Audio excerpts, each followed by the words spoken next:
Proses pengadaan alat utama sistem persenjataan atau alutsista menjadi sorotan ketika anggota Komisi 1 DPR RI TB Hasanuddin mengatakan adanya anggota DPR yang mulai ikut-ikutan campur tangan dalam proses pembelian jenis alutsista. Namun ia enggan menyebutkan siapa anggota dewan yang dimaksud. Hasanuddin menambahkan penentuan alutsista apalagi jenis dan mereknya merupakan tanggung jawab user atau angkatan masing-masing.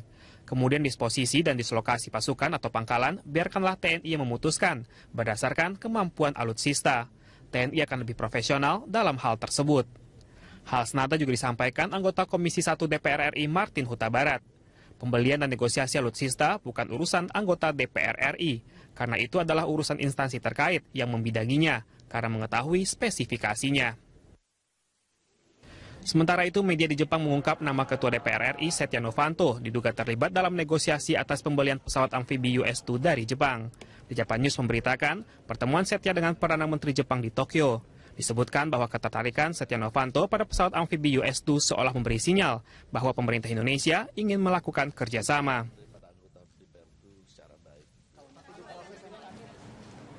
Proses pengadaan alat utama sistem persenjataan atau alutsista menjadi sorotan ketika adanya dugaan anggota DPR yang mulai ikut-ikutan campur tangan dalam proses pembelian jenis alutsista. Semestinya penentuan alutsista, apalagi jenis dan mereknya, adalah tanggung jawab user atau angkatan masing-masing. Untuk membahas lebih lengkap mengenai hal ini telah hadir di studio analis militer Koni Rahakundini. Dan kami juga mengundang Anda untuk memberikan komentar lewat SMS ke 0811-833-5551 atau melalui pesawat telepon di nomor 021-52900-308 atau 021-52900-311. Saya langsung ke Mbak Koni. Mbak, ini kalau kita melihat apa yang menjadi pemberitaan saat ini, sudah banyak pernyataan sebetulnya dari anggota Dewan juga. Apa yang terjadi di Jepang, pertemuan antara Setia Novanto dan juga Shinzo Abe yang membahas soal pembelian alutsista. Apakah ini wajar dan memang biasanya seperti itu atau sebetulnya ini sesuatu yang salah? Definitely salah kalau menurut saya, karena saya melihat kunjungan Pak Setia Novanto itu dalam rangka kunjungan kenegaraan. Dan menurut saya ada dua kementerian yang terlanggar dari sini. Kalau kita melihat pemberitaan dari Jepang yang menyatakan bahwa pembelian dan sangat spesifik SU-2, ya kan, rencana pembelian itu disampaikan oleh beliau. Yang kedua, beliau menyampaikan di hal ini dalam bentuk penyikapan Indonesia atas sikap Cina di Laut Cina Selatan. Jadi menurut saya ada dua kementerian yang tertabrak nih. Siapa itu? Satu, Kementerian Luar Negeri, karena sampai hari ini pun Menteri Luar Negeri kan belum menetapkan secara pasti posisi kita tuh apa terhadap Laut Cina Selatan dan apapun perkembangan di situ. Kedua, karena sebagai yang berbicara adalah ketua parlemen, maka itu akan dibaca sebagai bahasanya Indonesia atau sikap Indonesia yang kebijakan pemerintah. Betul. Padahal belum tentu, karena kalau kita lihat dari aspek kepentingan Indonesia, apakah betul kita harus betul-betul against Tiongkok dalam segala kebijakannya? Barangkali saja malah Tiongkok itu bisa jadi kawan kita untuk pengamanan kawasan kan. Nah, apalagi kesalahan kedua adalah Pak Novanto itu menyatakan bahwa sangat spesifik. Apa namanya, alutsistanya apa, jenisnya apa, dan itu artinya melabrak Kementerian Pertahanan karena tugas menginisiasi apapun terkait alutsista, ya kan, dan kerjasama itu ada di Kementerian Pertahanan. Artinya Anda yang mengatakan tidak ada pembenaran sama sekali seorang ketua dewan itu membahas secara spesifik tentang pembelian alutsista dan juga soal kebijakan pemerintah terhadap saya melihatnya begini, parlemen itu kalau saya melihatnya memang fungsinya lobis. Ya, parlemen memiliki fungsi lobis. Kalau tidak ada fungsi lobis, kebijakan itu tidak akan pernah bisa dilahirkan. Karena disitulah fungsi parlemen juga. Tetapi sebatas apa? Dalam hal ini, kalaupun Pak Novanto itu ingin bersikap sebagai, karena dia lobis sejati, bersikap sebagai lobis, harusnya kan sikapnya dengan, oh baiklah, kami akan koordinasikan dengan komisi terkait, yaitu Komisi 1. Kemudian Komisi 1 yang mungkin akan mengkoordinasikan antara Department of Defense Indonesia dengan siapapun itu di Jepang gitu loh. Hanya sebatas itu, tidak boleh lebih dari situ. Karena kalau lebih dari situ ya sudah akhirnya masuk ke ranah technical, which is itu bukan ke wewenang dan fungsinya, wilayah, fungsinya sebagai ketua parlemen. Saya melihat apa yang dilakukan jadi seperti dalam tanda kutip geril presiden jadinya ya, dia ngomong atas nama dua menteri loh, dua kementerian yang kementerian dan kementerian itu kementerian sangat urgent ya. Gitu. Nah ini kalau kita melihat, kita fokus ke alutsistanya ini Mbak Koni, ini kalau kita melihat proses pembelian alutsista selama ini, sebetulnya prosesnya seperti apa? Gini, proses pembelian alutsista itu ada proses pembelian dalam negeri, Dan kalau dalam negeri itu semua sudah ada daftar rekanan tetaplahnya, daftar rekanan yang sudah memang ada, nggak bisa diganggu-gugat.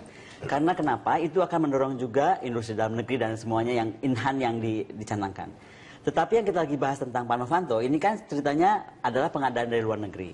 Nah, pengadaan dari luar negeri itu biasanya, karena sebenarnya kan orang luar melihatnya begini, harusnya langsung aja beli, nggak usah ada rekanan atau nggak usah ada makanan, nggak mungkin.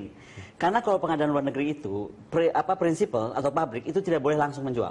Itu memang sudah aturannya dari sana? Aturan dari Kementerian Perdagangan. Karena kalau Kementerian Perdagangan tidak mengatur itu, bahaya dong. Semuanya fungsi Indonesia udah nggak ada, semua langsung terbuka.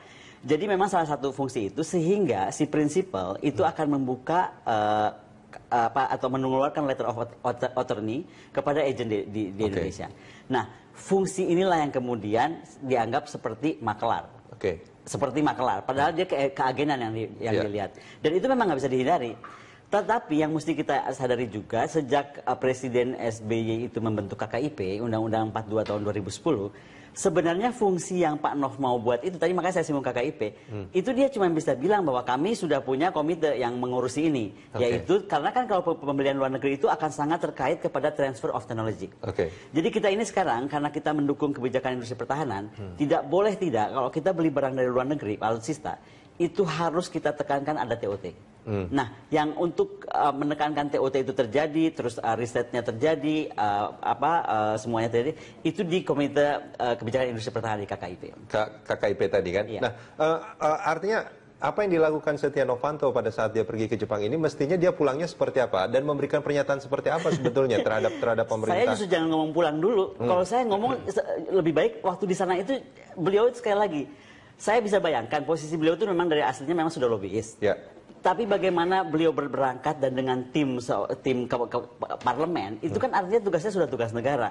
Harusnya tidak boleh beliau itu menyatakan hal yang sangat sensitif tadi. Artinya Anda ingin mengatakan bahwa Pak Setnov itu tidak cukup teliti, tidak cukup cermat juga tentang apa yang mestinya dia lakukan gitu. Karena ada fungsi-fungsi lain yang sebetulnya harusnya bertanggung jawab dengan hal-hal seperti ini. Makanya saya bilang kadang-kadang susah ya kalau orang sudah dari lahirnya memang lobbyis gitu loh. Tapi maksud saya harusnya kan dengan beban sebagai ketua parlemen, sikapnya itu dan ucapannya itu harus sangat hati-hati. Itu yang saya bilang tadi. Pertama, pasti beliau sadar kok kenapa ada komisi 1 di departemen di DPR, yaitu karena ada yang mengurusi alutsista salah satunya. Kenapa mesti beliau yang menyampaikan?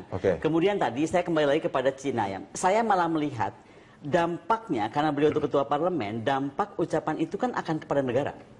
Seperti tadi, membeli US-2 itu dalam bentuk sikap Indonesia terhadap Cina di laut Cina Selatan. Itu kan artinya kita sudah mengambil garis tegas. Kalau saya boleh baca dari bahasa luarnya, kita sekarang sudah dengan bersama-sama Jepang akan menghadapi Cina dengan segala atributnya itu di Laut Cina Selatan. Dan paling nggak ada kementerian ini akan repot sekarang untuk menangani. Sekarang kalau saya rasa yang akan menjadi repot itu Kementerian Luar Negeri. Repot dalam arti juga mungkin sudah waktunya memang kita menentukan sikap lah kepada Laut Cina Selatan ini kan ini juga kita kayaknya terbelah. Tapi kita nggak akan panjang ke sana Pak Koni. Ini ada satu penelpon dari Jakarta, Pak Herman. Selamat pagi Pak Herman. Halo, selamat pagi Pak Herman. Selamat pagi Pak. Silakan responnya tentang tema kita kali ini, Pak Herman. Ya. Selamat pagi Pak. Silakan. Ada Bu Koni Rahakundini di sini. Selamat pagi Bapak. Ya, selamat pagi. Saya ingin mengetengahkan ini tentang apapun namanya maklar alutsista itu tetap bagaimana Pak? Ya, saya ingin bertanya kepada Ibu. Ya, ini sangat rentan. Bagaimana Pak? Ini Pak Herman, maaf, jangan dilihat televisinya, dikecilkan saja suaranya karena itu delay. Lebih baik langsung. Ya, silakan. Ya, saya ingin bertanya Pak, sekali lagi saya ulangi.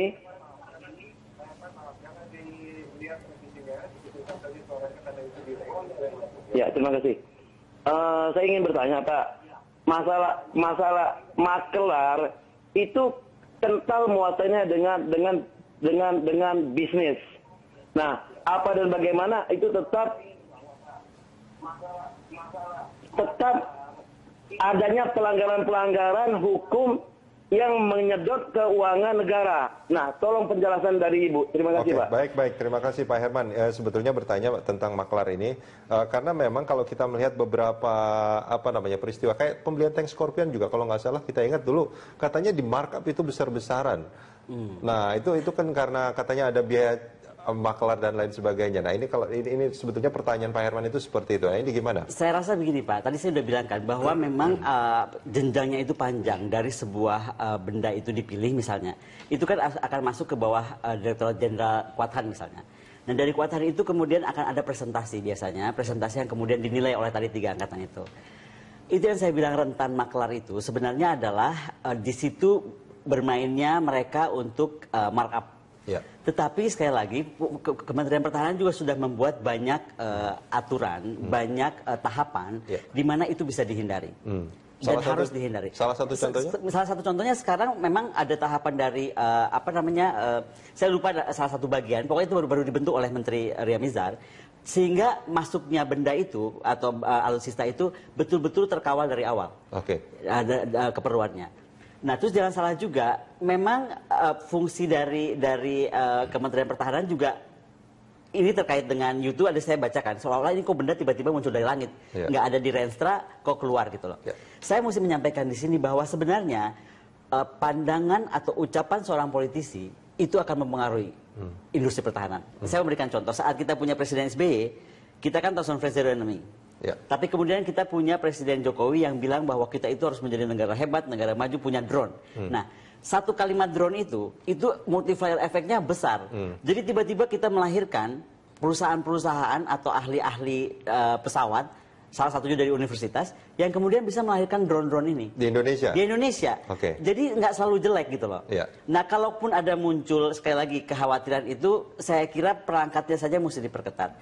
Misalnya saja begini, kalau saya melihatnya, untuk keputusan-keputusan pembelian alutsista itu, sekali lagi harus pengawalnya ketat dari DPR, ya kan? Tetapi bukan juga berarti bahwa kalau ada keperluan yang mendadak. Saya boleh cerita nggak? Sebenarnya kalau sebelum disambung ke cerita itu, Mbak Koni, intinya sebetulnya kembali ke fungsi yang DPR tadi soal pengawalan. DPR itu lebih berfungsi pada proses pengawasannya, legislasi dan bukan penganggaran, dan bukan sebagai lobbyis untuk beli senjata sebetulnya. Definitely enggak. Bahaya dong kalau semuanya jadi cuma lobbyis beli senjata. Mbak Koni, kita jeda sebentar. Kita akan lanjutkan di segmen berikut.